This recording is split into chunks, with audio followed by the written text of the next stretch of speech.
Welcome to another episode of A Come Together.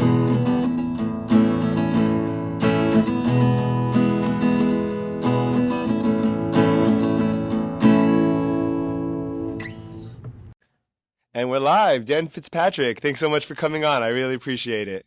Yeah, it's great to be with you. And yeah, it's great to see sunny Florida in the background. It's as you can probably tell here, it's rainy England.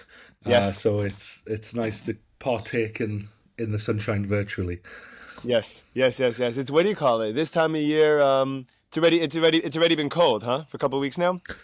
Yeah, probably yeah, about 2 weeks or so. I was working in Kazakhstan last week, Wow. and that was a lot colder. So I'm actually happy to be back, and it feels warmer. But it's a type of weather where we can put the fire on in the house, Yeah, and so I love that because I mean it just snug. feels really cozy. Yeah. That's right. That's right. Yeah. What were you doing in Kazakhstan? I was keynoting a conference on AI. Hmm. So I was, but doing lots of things. So that was why I was there. But I had meetings with their government about artificial intelligence, and got to meet some of the amazing innovation that some of their students are doing. So two guys. In fact, I wrote a Forbes article 2 days ago on this. But I met two students. I think they were about 14 or 15 years old, and they'd created a virtual reality science lab that would recreate any type of scenario, in terms of absolutely phenomenal. And they'd integrated an artificial intelligence tutor to Hmm. talk they're using AI voice to talk the students through what to do and how to do it. Yeah. Phenomenal, created by the students themselves. So I was kind of wanted to help them out to try and get attention on them for that project, really. So it's yeah, some amazing. It's not. I don't know about you guys in the States, but we don't really hear about those countries, like Kazakhstan and No. Mongolia. Like we just don't hear about them that much in the news. So I mean, some of the names of the countries around there, I just didn't even know existed. Hmm. And but actually, they're some of those cities are really advanced, and they've got a lot of oil money, so they can do some really cool things. Yeah, it was a pleasure to go somewhere completely different. Yeah. Yeah. I've been noticing more and more, and actually, I've been focusing also on my podcast about learning more about other places because, as an American, we think that America takes up 95% of the world, and then maybe like 5% of the world goes to China and Europe, and like that's it, as far as like we're concerned. And it's a shame because there's so much that other places have to offer, and there's so much to learn from different styles. And we know that our systems are not necessarily perfect, and that's actually why I even reached out to begin with because so you really, and I'm sure, please correct me, but you specialize in the combination of education and implementation of AI into education. Is that correct? Yeah, so I suppose I spend a lot of my time writing. So I write books on AI and education. I write for Forbes, and then the kind of the other half of my time I spend with schools, with governments, with universities, and some businesses as well, like mainly ed tech businesses, but Hmm. helping them to upskill, but then also to strategically integrate and to strategically stop. Because and we can get into this, I guess, but I'm a big believer that education, especially education systems around the world, have been on borrowed time for a long time anyway. Yes. AI is just exasperating that. And so I see a big part of my work is helping schools and governments actually not just deal with AI, but see AI as the catalyst for more whole, um, for bigger change of those Sure. systems, I guess. Overhauling an old system, it feels like. Yeah, yeah, exactly. Yeah. So I actually teach high school part time. I've been doing it. This is my fourth year doing it, and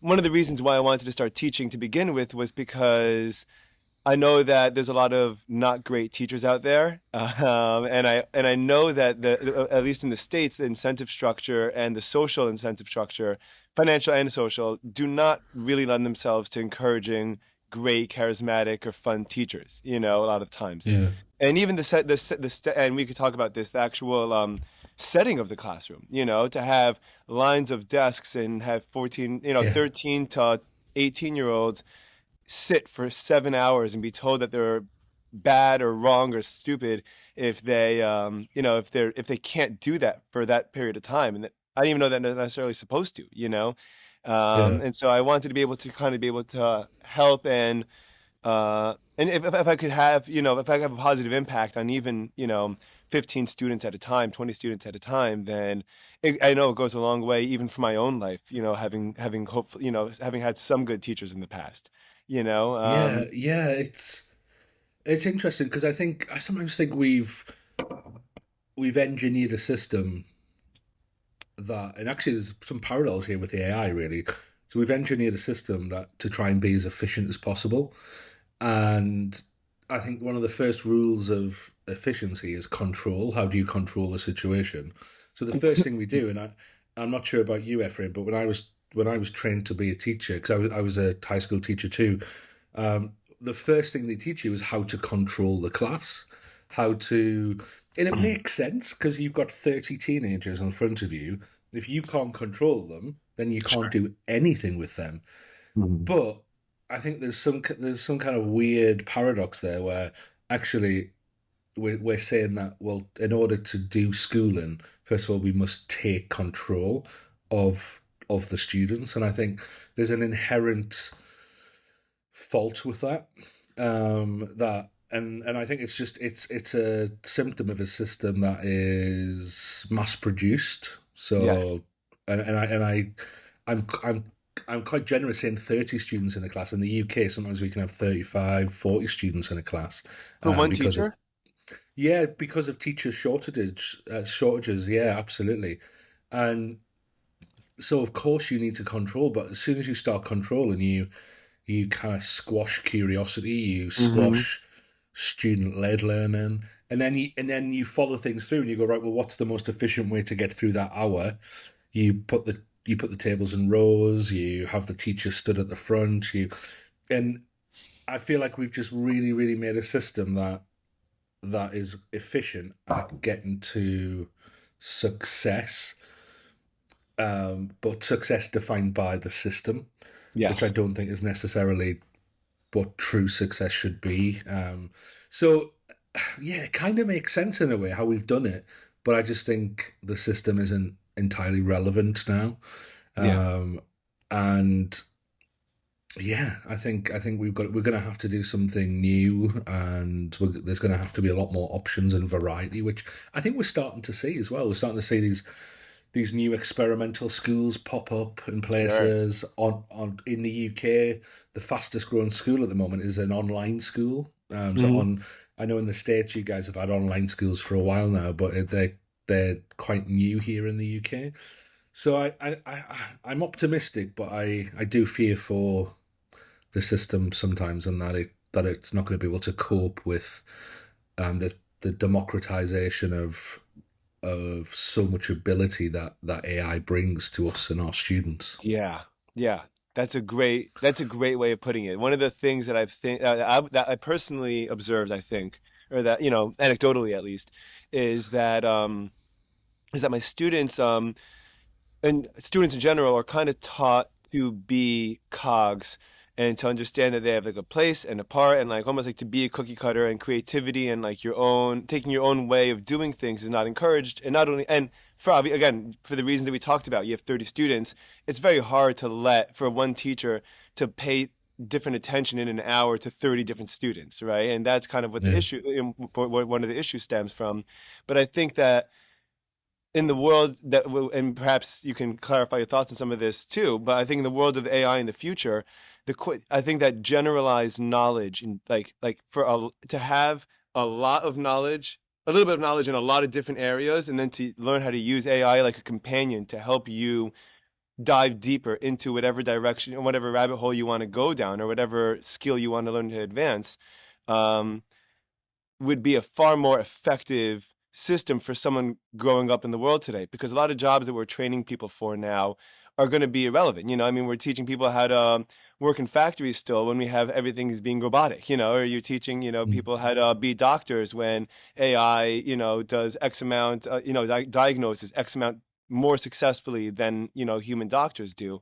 And we're kind of just like clinging to this like familiar notion. And I think part of the reason why is because education is so deep rooted in society. We don't really know how to gauge someone without that, right? So if you have an employee that you're looking for, the how whether you want to hire them or not, a lot of what you look at is how they did in school, how they do in college, how they do in their grades, but a lot of that, what they picked up in that, doesn't necessarily correspond to the type of responsibilities they'll need in a modern day workforce, you know? Yeah, and it's crazy, isn't it? Because we, at some point in time, we went into an exam hall and we did an exam, Hmm. and now we carry that grade with us for the rest of our lives. We carry that A, B, C, D, E, F for the rest of our lives, and Hmm. it's a reflection on a tiny moment in our lives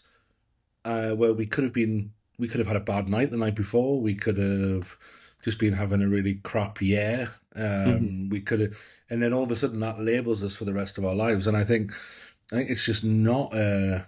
First of all, I don't think it's a fair way to to define success when it comes to education.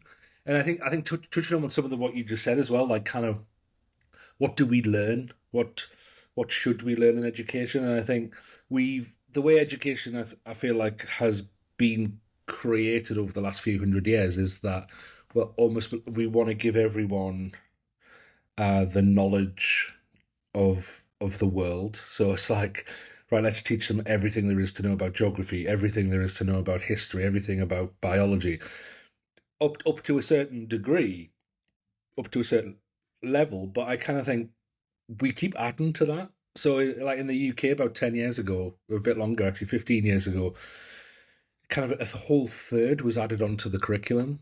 And therefore, it kind of coming back to what we said earlier, the teachers and the school systems don't have any choice but to try and be as efficient as possible, just to get through that much content. And it kind of harks back to a world where the school was the authority on knowledge, was Hmm. the gatekeeper on knowledge. But Yeah. that hasn't been the case for a long time now. Yeah. And um, I think, like you're saying as well, if we can teach them how to collaborate with technology, to be inquisitive, to learn, then we will soon realize we don't have to teach them everything. We just need to teach them enough Yes. to for them to go and enjoy continuing to learn themselves, Hmm. whether that be with AI, whether it be with Google, whether it be Sure. with books, a library, whatever it might be. But I think once you start to do that, you let go of control, because you then have to start admitting that, well, students can learn elsewhere. It might be Hmm. even be able to learn better elsewhere. And I think once you start getting into that territory as a school system, you it gets scary. It gets scary. And in fact, I just wrote a piece on LinkedIn this morning saying called "Get Out of the Way," about how we need to get out of the way of our students and not Yeah. think that we know what's best all of the time for them, and we know what they should be learning all of the time, but actually give them the tools to get curious, to want to learn, and then just step out the way even if it's just one day a week. Sure. Like, step out the way and see what they can do, see what they um but yeah, I think AI, coming back to AI, I think AI is kind of exposing this a bit more than Hmm. we're used to.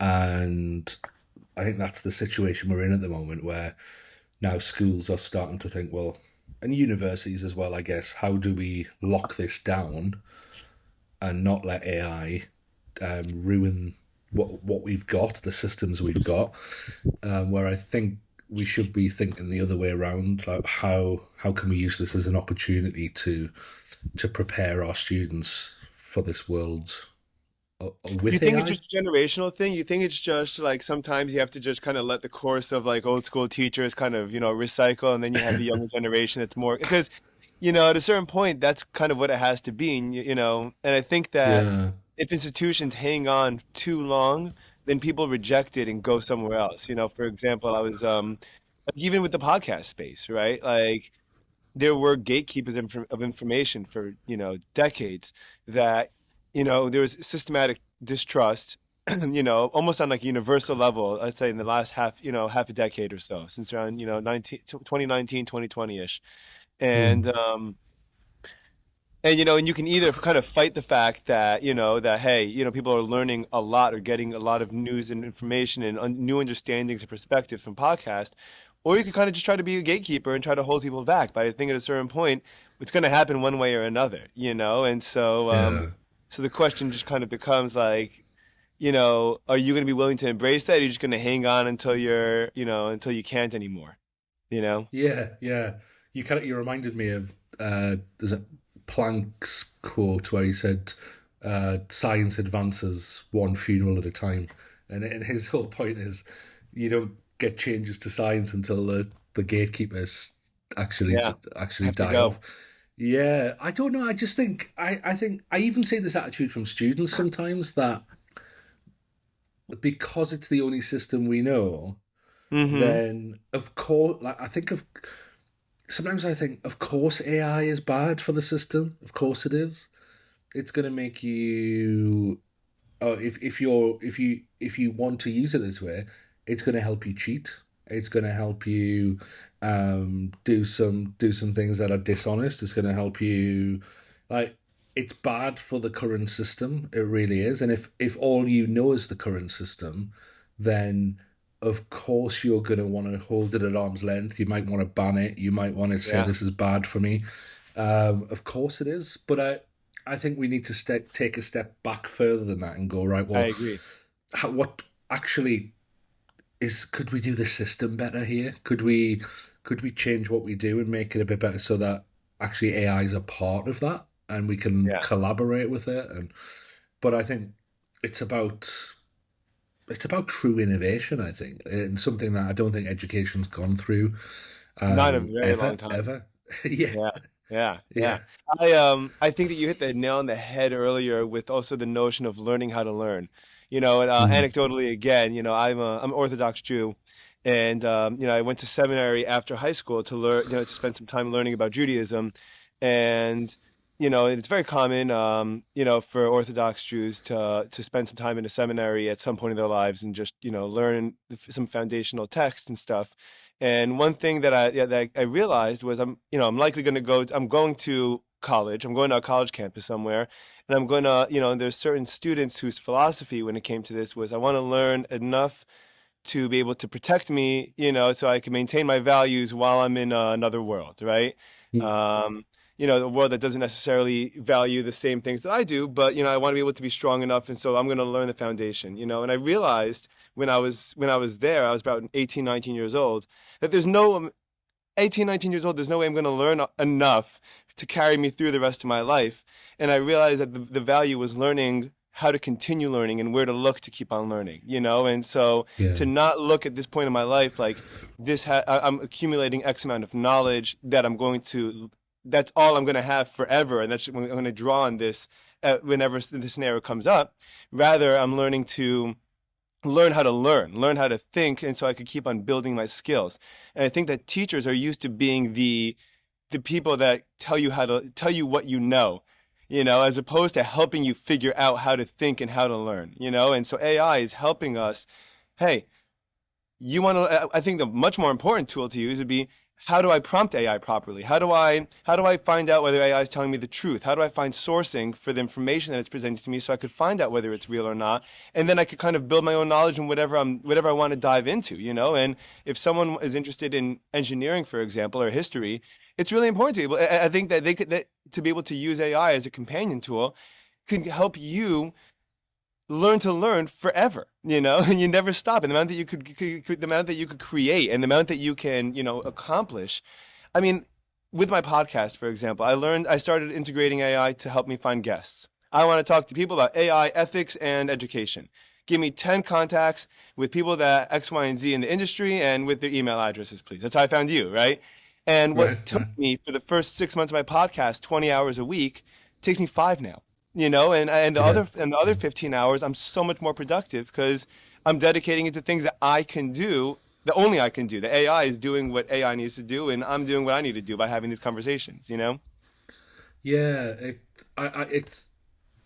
I think you touched on something really important, and I was thinking about this last week about um, okay, clearly we can outsource some of what we do now to AI, but we need to make decisions about what we outsource and Hmm. what we, and I think that's going to be different for different people. Like yourself doing getting 10 guests for your podcast. I think some people might be like, oh well, I run a podcast and I want to know. I want to do the research. That's the fun part. That's what I enjoy doing. I want to read someone's book and then think, could I get them on the podcast? Whatever. Um, and then, but like you yourself, you go, right, well actually I'm going to get AI to help me do some of this research and give me some insights. Somebody in the middle might actually employ somebody who does what that AI did for you. And I think there's a whole spectrum here. And I think if there's one thing that people love to do at the moment is tell people what AI should be doing for them, what it shouldn't be doing for them. And I think we've got to learn this for ourselves. I think, especially as adults, maybe our young people, our children need guidance, but I think as adults we need to figure this out because, like, some things I think will just be automated. Like when I get in my car and I put the sat nav on, it takes me where I need to be. I I don't sit there and lament not having the map skills and to be able of course I don't. It means I can now listen to some amazing podcasts. It means I can focus on chatting with my family in the car. It Sure. means I can just have some peace and not and just do some thinking while I'm driving. Like I love that fact that that's been automated, and I don't miss map skills at all, not in the slightest. Um, and so I think we've got to be really clever with this and use this in a way that is going to benefit us personally. And I think going back to our children in the education system, I think we've got to give them the choice to a certain extent as well, and go, right, if this is what AI can do for us, how can we use this to boost who we are, to boost our potential in the world, I guess, and get them Enough to productivity. in a certain extent figure that out for themselves as well. And I think that whole like lifelong learning. I'm always telling I know before we went live we were talking about our kids, and I've got a 5 and a 6-year-old, and I think I say to them probably on a daily basis, like, you've got to keep learning. You've got to keep, like, school's not the only place you learn. You'll be learning forever. And the people who do succeed in life are the ones who continue to learn and see life as a learning journey. And now we've got a tool that helps us do that pretty much all of the time, and I think that's going to get better and better and better. But yeah, it's a new world that we have to try and figure out. But I think I think there's going to be a lot more opportunities than there were before. Yeah. So what are some upsides and downsides, or some benefits and dangers, especially in the education world? Because Yeah, I mean, I keep on hearing, on one hand, again, we've been talking about a lot of benefits. On the other hand, I think that there is something, one of the things I tell also my students, like, how come this matters? What if this doesn't matter to my life? How come it's not, what if it's not relevant? Or how come I have to learn this, right? A lot of times I'll be mm, like, A, it will be, but, or B, even if it isn't, almost the learning how to the construction of these ideas in your head is really valuable, and learning how to understand that there's a process, or understand and to learn how to build on complex ideas is really, really important. Do you think Mm. that AI would shortchange or could shortchange that, that kind of constructive, creative process that our heads have? Yeah, 100%. Uh, Let me tell you the story of I interviewed a high schooler for an article I did, and a guy in San Diego. We were talking about how students in high school use AI, and it was interesting because his school, um, from the outside, have ticked every box. So they have an AI policy. They do professional development with their staff around artificial intelligence. They do AI literacy classes with their students. Kind of like everything you would hope that a forward thinking school would be doing in terms of Hmm. AI right now, they're doing. However, this high school student told me that they are still using AI to do their homework and to cut corners. And when we talked about this, it was interesting because there was a couple of things that they said, and one of the things was that they think that the teachers know they're using AI, but because there are just so many students using AI, the teachers turn a blind eye, because if they were to investigate every single instance, they would never go home. They would be working constantly. So teachers are almost being forced to turn a blind eye to this. Secondly, it's very, very easy to manipulate something that you get from AI to make it sound natural and make it sound like it's your own work, and and to kind of slip through that net. Um, but I think thirdly, the most revealing thing I found was that, and he was very honest with me. He just said, "Look, homework especially is a hurdle that a student has to get through on an evening. So they might come home, they want to go see their friends, they then have dinner with their family, they want to go on the Xbox and talk to their friends while Hmm. playing some games for an hour. Um, home 3 bits of homework has to be fitted into that to those few hours on an evening, and so Hmm. that just becomes a hurdle to get over. And just like adults, if you've got to get over an admin task, you look for shortcuts. And Sure. so in the biggest shortcut at the moment is getting AI to do it for you. And and it really made me think just how much of the work we give our students is just an admin hurdle to them. There's no, and if you think like, if you like, when I was teaching and when I was a student myself, every lesson is just another. Every class, you might have Hmm. 4 or 5 classes that day. You're just getting through them. Yeah. Like your brain is going to engage in it, and but you're still thinking, right, at the end of the hour, the bell's going to go. I'm on to the next class. Um, it's their hurdles to get over, and I think now that's not a problem with the student. It's a problem with an outdated system now, and I think we're going to have to start thinking, how do we give our students work to do? How do we engage our students in some work that they find meaningful, that they actually want to complete? Because we just aren't doing it at the moment, and if we actually want them to exert some cognitive effort, then we're going to have to get them excited about it. We're going to have to make it relevant. We're going to have to Yeah. let them see the meaning of it. We've got so much to do rather than just here's some work, do it. And we've got to make what we're doing actually relevant and meaningful, and and build the curiosity to go with it. So I think absolutely AI.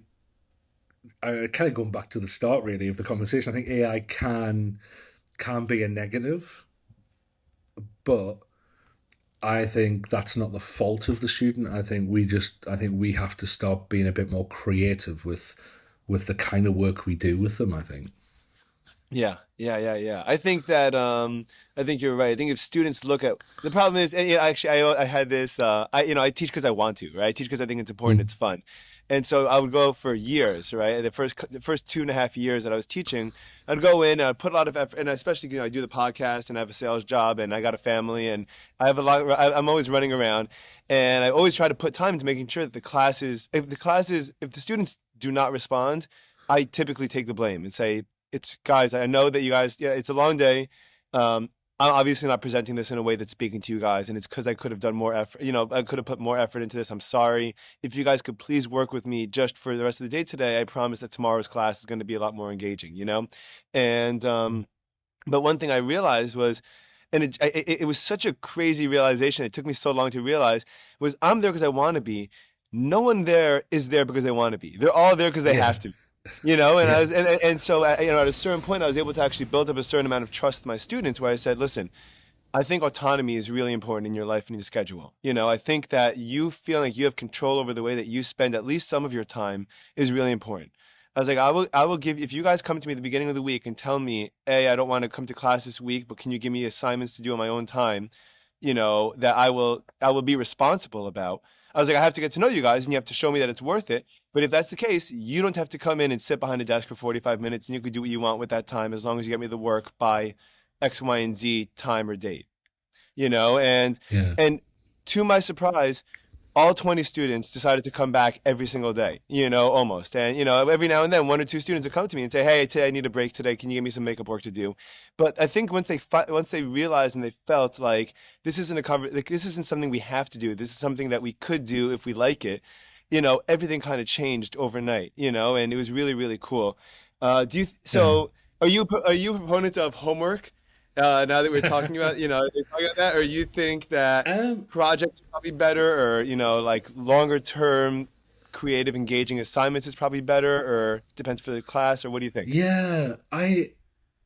On the homework question, I'm not really sure because I think if I'm looking at it from like a complete democratic point of view, I think homework just widens the gap because not every student's home life is the same. Not every student's parents are the same. So what you're essentially when you give homework, you're essentially saying, right, if you come from a family that is motivated and want to help you learn, then you can get a head start here because their family's going to help them. They're gonna make sure they get the homework done. They're going to make sure they see it as important and so on. Whereas a family that doesn't do that, that student's going to be left behind. Interestingly, I also think the same about AI as well. So I think I've got a friend, and I wrote about him in my first book, The AI Classroom, about how he really struggled to help his daughter with math work because he just didn't understand it himself, and so he used ChatGPT as a bit of a co-partner with his daughter, and the both of them learned together with ChatGPT, and it really really boosted her skills. She went on to win an award for math because of it. So I think with homework, um, it's interesting because I think my kids, even if they didn't get homework, I'd probably still work with them on various things. So we probably can't close that gap anyway. But um, yeah, I think we have to we have to put the horse before the cart. I think in terms of what we learn and how we learn it, we've kind of set up a system that goes, right, let's learn all of this stuff just in case. Right, we're going to learn how rocks form. We're going to learn how to cook a pasta dish. We're going to learn, like, it's literally like some crazy mix of things every single day. Sure, And we're going to learn it all just in case you might need to learn it know it at some point in the future. And sure. let's be real, how many times have you had to know it? Like 1%, if that, of the things you learned. Whereas I think if we flip it and go, actually, let's do something which requires us to learn those skills. And I suppose that does fit into more the project based side of things. But Sure. if we go, right, how do we, I don't know, yeah, just, I don't know, like I used to, when I worked in secondary schools, my other job was also the careers coordinator for the school. Sure. And so we looked at like kind of what local businesses, what issues they were having. So like if there was a local business that was really having an issue with, I don't know, getting customers to buy their chips. Maybe it's a chip company, and then they're Sure. getting customers to buy their chips, and they're really struggling. They're not as popular as they used to be in the 90s. Sales are going down. Right, let's get some students on that, and let's think. We'll visit the factory. We'll have a look at. We'll get to understand the business, and Hmm. then we'll go right. Well, what skills are we going to need? Well, we're going to need some financial skills to understand these financial documents. We're going to need some marketing skills. We're going to need some Sure. skills on how humans work with each other. A whole host of things. So I think, I'm always reminded by a guy called Rob Hoban, who was the manager of a school in the Netherlands called Agora. And on the first day that a student starts their school, the first question they ask them is, "What do you want to do?" And then, so if a student says, "Right, I want to make a skateboard. I'm into skateboard, and I want to make a skateboard," then their whole school is set up so that they then Amazing. they have a project manager, who will meet with them every day. Say, right, I Sure. think you should probably go and learn about how to bend wood. Let's maybe set you up on a work placement with a joiner in the city. You can go Hmm. there every Wednesday morning. You're probably going to need to know the maths behind the angles of that wood. Sure. So we're going to need to learn that. And then the students, they don't do traditional classes. What they do, their school looks a bit like a Google office. So they Yeah. do a lot of collaborative work. They do a lot of meetings with people learning from individuals and within groups. So I just think um, that makes more sense to me, because then Sure. you're learning for a reason.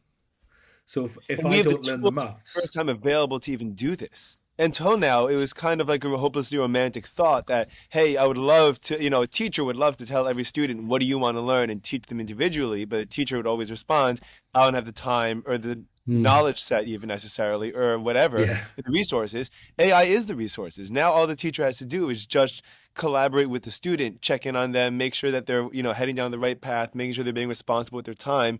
But the learning that they're doing, the information that they're getting, could a lot of it could come from their own homework that they do. yeah, absolutely. And I think that attitude of I'm the teacher, so I'm the authoritative voice on this topic. Hmm. I mean, I don't think that's been the case since YouTube existed. Like, because any student can now pull up an expert on YouTube that probably knows 10 times more than the teacher. Hmm. So there's just no way that and if the teacher takes the view of, well, no YouTube, then you are seriously limiting that student to your own It would be knowledge. terrible to do. Imagine if someone told me you Yeah, can't listen to podcasts while I was in school, I'd be like, well, then I have no idea what I'm gonna. I don't know what I'm yeah, gonna learn. It's crazy. I yeah. Plus, I, you I you limit you limit the ceiling for those students yeah. to the ceiling of the staff in that school, and surely we want them to go beyond where we are.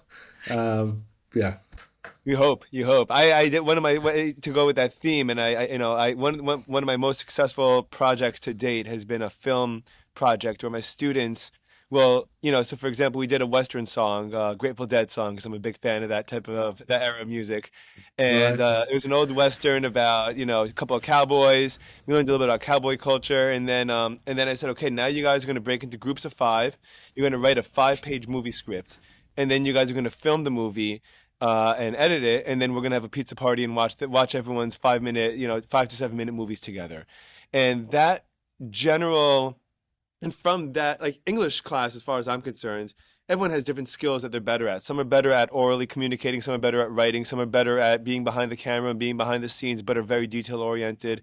And you're able to actually see, it's almost like shaking up a jar with oil in it and watching, as things kind of separate and come apart, you see which students rise up to which thing that's more their speed. Some students are great leaders, and some group students are great orators and actors, and some of them are really passionate, they put their whole body in it. Some of them will emphasize the writing, you know, and then and then you see as the week goes on, you know, I'm like, give me a script.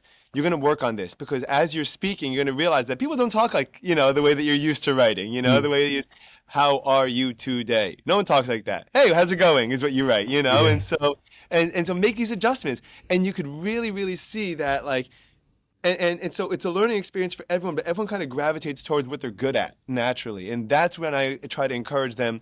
And they're like, we should do this project again. I said, we absolutely should, because everyone here is getting this, is honing and sharpening the skills that they're good at. And I try to get them to expose themselves to things that they're not as good at too.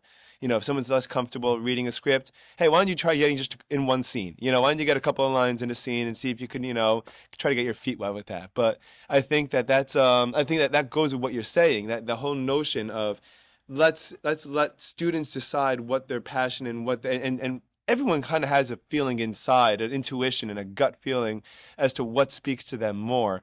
Uh, we should be trying to isolate what that is and helping people hone that. Yeah, yeah, I think so. And I think And from a teacher's perspective, AI could be enormously helpful too, not just from the students, for the teachers. yeah, and yeah, I just think there's so many ways we could do this better. There's so many ways we can, and I think instead of us going, "Oh, this is how it should be," um, actually, what would happen if we just give parents and students the choice? And I think that's what's starting to happen. I think with a lot of these schools that are starting to exist now, and experimental micro schools and online schools and so on, that actually I think parents and students are going to have more choice. So if you're adamant as a parent, no, I do want my child to go to a traditional school, where they have 5 classes every day, they sit in rows. I think that then amazing, go for it, do it. But if you're a parent and you're a student who goes, you know what, that's not for me. I I've probably got ADHD and I can't sit down for 5 hours a day. But there is a school over here that allows me to do some cool outdoor learning and do lots of social learning. Then absolutely amazing, go for it. So I think there are so many different ways we can do this, and not all of them are perfect because it's just the nature of it. Nobody like learning isn't perfect. Learning is messy. It's really Right. messy. So are people. Yeah, because if it was easy as just sticking a plug in your head and downloading all the information, Yeah. then we would have done it. We would, but it's messy. It's because it involves real human life, and I think personally, I think the kind of traditional rows, sit down for 5 hours a day, tries to suck the human life out of it so that we can get as close as possible to the plug in the head. Um, Mm. but I think actually we're missing the point there, that actually probably the most meaningful learning comes from the messiness, comes from Sure. the the unpredictable, comes from the lack of control sometimes, and the handing over of the control. So, but I'm really encouraged that we're starting to see more and more options for education. I do think I am worried that we could be, because I think a lot of these schools you've got to pay for them, and so I think the equity piece here for parents who don't have much income, I think that could be quite dangerous going forward in terms of if you've got any disposable income, you might be able to afford some kind of experimental or some kind of progressive education for your child, whereas if you haven't, you're just relying on the state education. So I do think that could be problematic, but And staying will I always take also time. It'll take time to catch up, you know, so you're yeah. going to be a couple of steps behind, unfortunately. Yeah, yeah, definitely. Well, I think anything ran by a government is is reactive rather than proactive. Yes. Right. I think it's just the nature of government. That's how government works. Yeah. So It's responsive, right? yeah, absolutely. And I just that's the way it is, I think. And So if you want to get ahead, then I think you probably got no option but to find some alternative education or supplement mainstream education, which I know a Yes. lot of parents already do anyway. Yeah, yeah, yeah, yeah. You want to tell me a little bit about your book, The AI Classroom, please, and what the process is like writing it and what it's about? Yeah, Curious. it's I'm one. always curious because I can't write long form. It's very hard for me. So I'm always curious what the process of writing a full book is for everyone. I hear different Yeah, processes. well, the number one thing is don't think of it as writing long form. Chunk it down, just like we do for our students. Chunk it. So I always think average book 60,000 words. So I think, well, let's say there's 10 chapters, 6,000 words per chapter. And then I think, well, within each chapter, I'm going to put 6 parts, and each part's going to be 1,000 words each. So I go, right. And that could be like the first part would be an introduction to the chapter, the second part could be do's and don'ts around this topics. Next bit could be top advice. Like you chunk it down, and then I just think, well, every chapter is essentially 6 blogs, so I just have to write 6 blogs, and that's otherwise I would go crazy. So I have to do it like that. That's But amazing. yeah, so 2023, we wrote the AI classroom, which was a very much of its time. I'm still amazed that there's still so many teachers who get in contact with me a lot, saying they get so much out of that book. Because I think because, and you're probably the same, but because I'm in a bit of an AI bubble, I feel like we've moved on so much from 2 years ago. Yeah. But actually, there's a lot of teachers still at square one and need that introduction. Um, and then early this year, I released Infinite Education, which is more the strategic side. So it's for school leaders, Cool. and anybody who wants to be a school leader. So it's essentially the first half of the book is why do we need to think of strategy in a new way in education, and then the second half of the book is essentially how do you strategize, and it's very practical Hmm. so yeah, I kind of wanted to do like like you see those you see the business books, like the strategy business books. I kind of wanted to do one of them, but specifically for school leaders, of how can we move forward in this new world. So yeah, and I say to teachers, buy the AI classroom if you want help. Uh, School leaders, if you're looking to change education, then infinite education. But yeah, and I've also got I for the last 2 years I bring a book out every summer, which is quite a short book, but which is essentially a compilation of different essays from people, and I edit it. So we've just released that, which is called the Educator's AI Guide 2026, which Cool. has yes, it's really good actually. Like mainly because I didn't write it, I just edited it. But it's the first section is just we surveyed hundreds and hundreds of teachers about what AI tools are they finding the most useful, and so the first section is all about that. It's all teacher voice. The second section is all around 7 case studies from 7 different schools who are integrating AI, and then the last section is kind of essays on the ethical questions. So there's one on sustainability, one on data privacy, one on strategy, and so on. So yeah, so if you're wanting kind of an up to date, how do I get started with AI, A to Z type book, then that book is great. But yeah, I suppose it comes back to that thing, doesn't it? It's great, that satisfaction of producing something, and For being sure. and I often think of the book as it's something that can go much further than I ever can. Now I'm quite lucky; I get to travel quite a bit of the world doing this work, but the book goes so much further than I could. Like I get emails and messages from people all over the world saying how much the books are helping them, and it's amazing to be able to produce something that can do that, really. So it also has, but it also helps keep the work going as well on a really practical level, is Sure. Sure. because people discover you and ask you for further help, and so yeah, it keeps me. I suppose it's one of the reasons why I write for Forbes every week as well, and I do a podcast every day, like a 10-minute Saw that. podcast.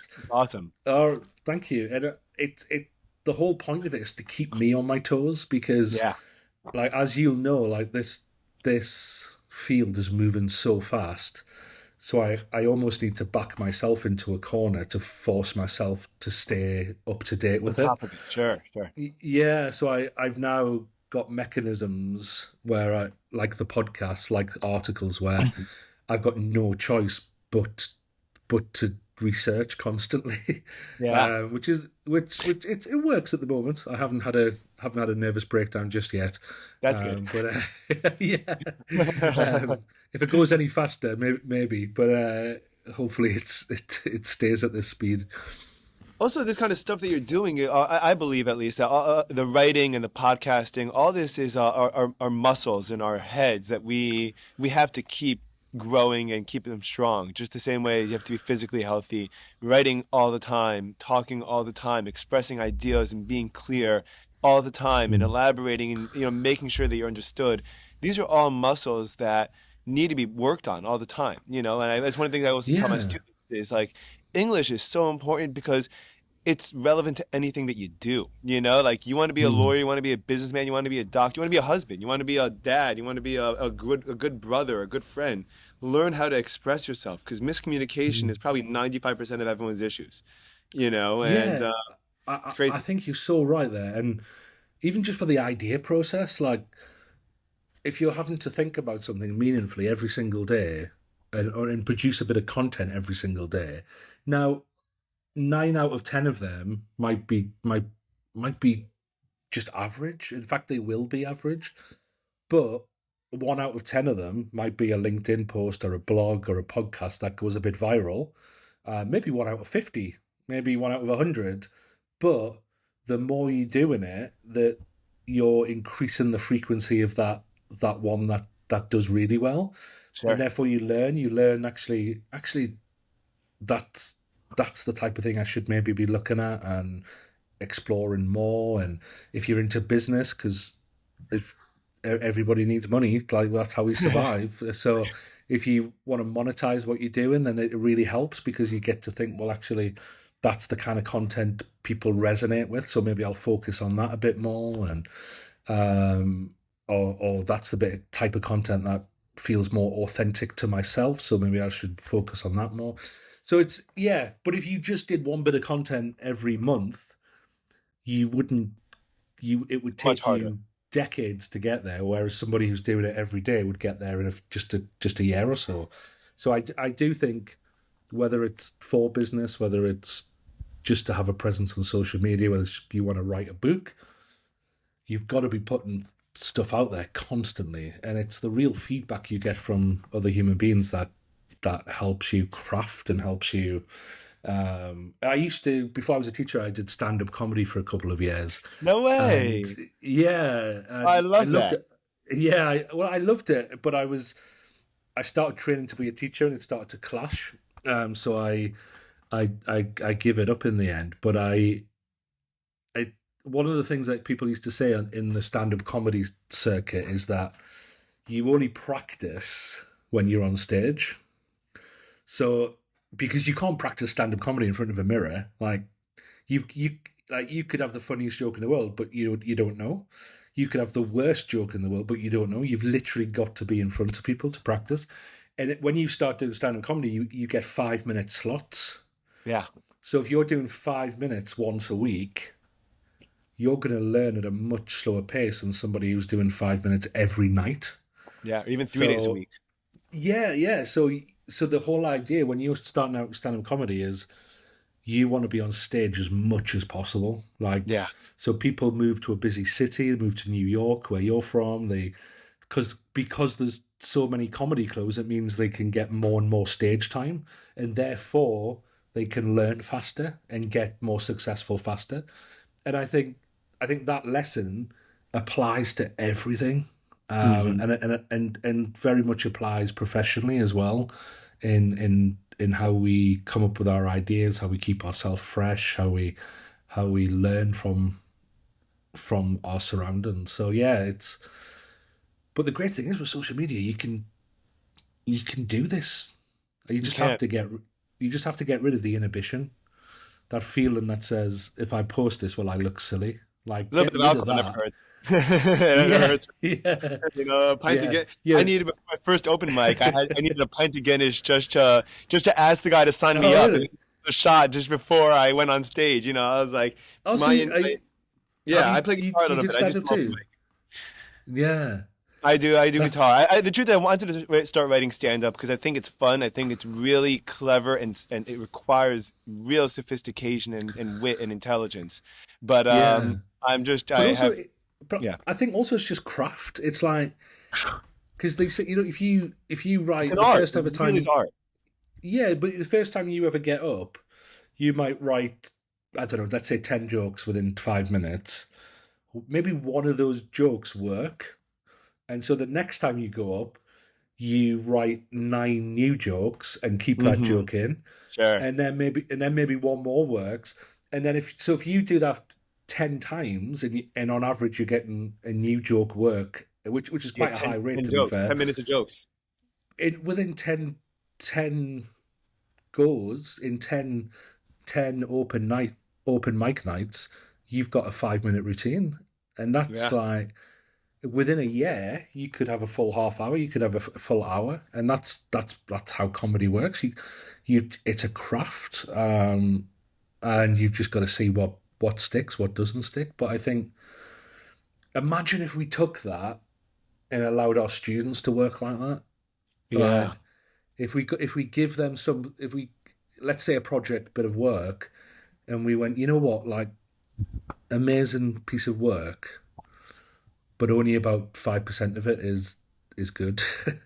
Yeah. Why don't you hold on to that, and then let's try and build another 5% that's good, and another, I don't let my like imagine students we throw out their bad writing. I don't let them throw it out. Like, yeah. there's be something in there that you're going to want to use again another time. So, like, even if you never want to use 95% of that again, like you just said, there's going to be a couple of good lines, a couple of good descriptions. Like, just like, I felt a shudder and I'm like, good, keep that. Like I heard the sound of glass breaking. Like, excellent. That's like very visual. Throw the rest of it away. I just keep that for now, Yeah, and like, it's great. yeah, absolutely. And a bit like in stand up as well, you might tell a joke and it doesn't go down well, but you might still go away thinking, actually, I think there's something in that. I just need to, maybe the timing needs to be different, or the Sure. the punchline needs to be a bit sharper, and so you craft it a bit more and you try it out again, and I just think, imagine that's how we approach learning with our students, and almost taught them that as a craft, that's how Hmm. you get good at something, rather than just memorize as much as possible and then Yeah. go into an exam hall and try and regurgitate it. It's like we Yeah. actually taught them how to craft and how to get good at anything, and then therefore, no matter what they want to do, they have now got the core Yes. ethic of what it takes to get good at anything, Yes. absolutely anything. Yeah. Um, we just don't teach that, and I think it comes back to something you said very early on, that I don't think a lot of teachers have that experience to be able to pass on themselves. Um, and not, I am a teacher. I've got family who are teachers. I've got friends who are teachers. So this isn't a slight on teachers, but I just think we don't. It's just, it's just not something that I think a lot of people know. Yeah. So yeah, we've got a long way to go. We do. We do. If there's before I leave you, because I appreciate your time and we got an hour slot. Before we call this is really such a pleasure. It's so nice. Thank you again. What is some kind of easy, implementable, and practical advice that you can that's universally useful, you think, that you'd recommend leaving off with that anyone could have? In terms of artificial intelligence. In terms of either education or artificial intelligence that you think that anyone listening would be like, this is a really easy, quick step that you could take to really just make a Yeah. big difference. I yeah, I mean, first of all, it's been amazing to be with you as well. I love doing podcasts because, and I know we had conversations beforehand where you said, do you want me to send you over some questions and things like that? And I Yeah. said, no, it's okay, because I love it when we can just, I Hmm. don't know what's going to come out my mouth. I don't know what's going to come out your mouth, and Sure. we just actually have a conversation because it helps me clarify my thoughts as well. But I suppose um, I'll try and do this really quickly. So I'm a big fan of there's an innovation model called the three-box solution to innovation, and I mention this in all my books. Box one is three boxes. Box one is all about what are we currently doing? What are we currently good at? And you can apply that to a business, to a school. It's the systems, it's the procedures, it's the success metrics. It and we can innovate. We can get more efficient. We can maybe get by with it with less budget, whatever that might be. But it's our performance engine. It's our day to day. But there's also two other boxes that to jump to the third box. The third box is about creating the future. Right. Because if we just carry on in box one, then it might become irrelevant after a while. Yes. Think blockbusters, think Kodak. Hmm. These companies had amazing performance engine businesses, but still failed Hmm. because they didn't create the future. The middle box is what can we give up that might have worked in box one, but does no longer work in box three. That's the And scariest it's box. yeah, 100%, 100%. And this is the main framework I use when I do innovation with schools and with government. But I suppose the one thing I want to say is I also use it with my personal life, with me. So Beautiful. I always think to myself, right, what am I working on right now? What takes up the majority of my time? What am I good at? What's the systems I have in place at home, my personal life, maybe my work life? And then I think, what else could I be doing for the future? Could Yes. I could I get up every half an hour early every morning and learn a new skill that could become something I move into in the future? Could I be looking at another way to make money for my business? Could I Mhm. be looking at another career? Could I be Mhm. making connections with people Sure. who are in the realm that I eventually want to be in myself? So I think always be thinking, right, even if things are going really well, always be curious as to what else could I be doing to Yeah. get to the next stage. My When I was a teacher, one of the leaders once said to me, she asked me in for a meeting and she said, "What's your out? What's your out?" And I said to her, because I didn't want to appear that I wanted to get out, because I Sure. was really enjoying my job. I was like, I don't have an out. I'm committed to the school. And she said no. She said every good leader has an out, Hmm. because if you come in one day and you've been laid off, you've been made redundant. If you come in one day and you realize you need more money and this job isn't doing it for you, something could happen Right. out of your control. So what's you out? What are you going to do? So Yeah. always be working on something that you can Beautiful. transition to. So it's something that I always try and keep in my the dynamic of my life. And I think it's really good advice that I was given, and that I think really helps. And it links back to what we said before, doesn't it, about lifelong learning? It's Sure. because that's essentially what we're talking about. It's how do you continue to learn so that you can keep moving in life, you can keep progressing. And I think people will find that curiosity is also a muscle. That the more that you practice being curious, or how does that work, or what else can I do, you'll find that you come to better solutions and better and more creative answers. The more that you time that you spend doing, working on that train of thought, for sure. Yeah, yeah, yeah. No, absolutely.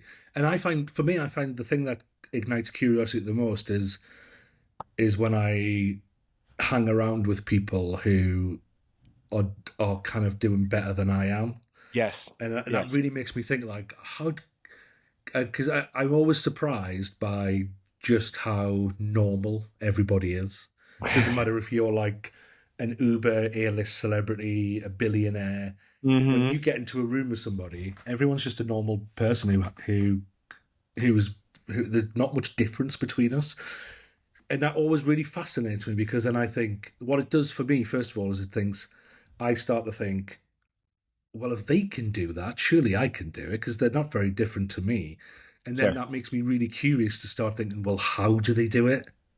How do they do it? And I think even just associating yourself with somebody who's a bit out of your circle, Yeah. like can do so much for you, Oh, can sure. ignite so much. Beautiful, beautiful. Dan, thank you so much for the time. This is such a pleasure. Maybe we'll do this again, especially because you Yeah, keep on working. This sounds like this has been a ton of fun, and I'm sure we have a lot more we could talk about. But for now, this is such a pleasure. Thanks so much for your time, and I really appreciate this. thanks, Ephraim. Cheers, Take Dan. Thank you care. so much. Take care, man. Have a good day. Bye bye.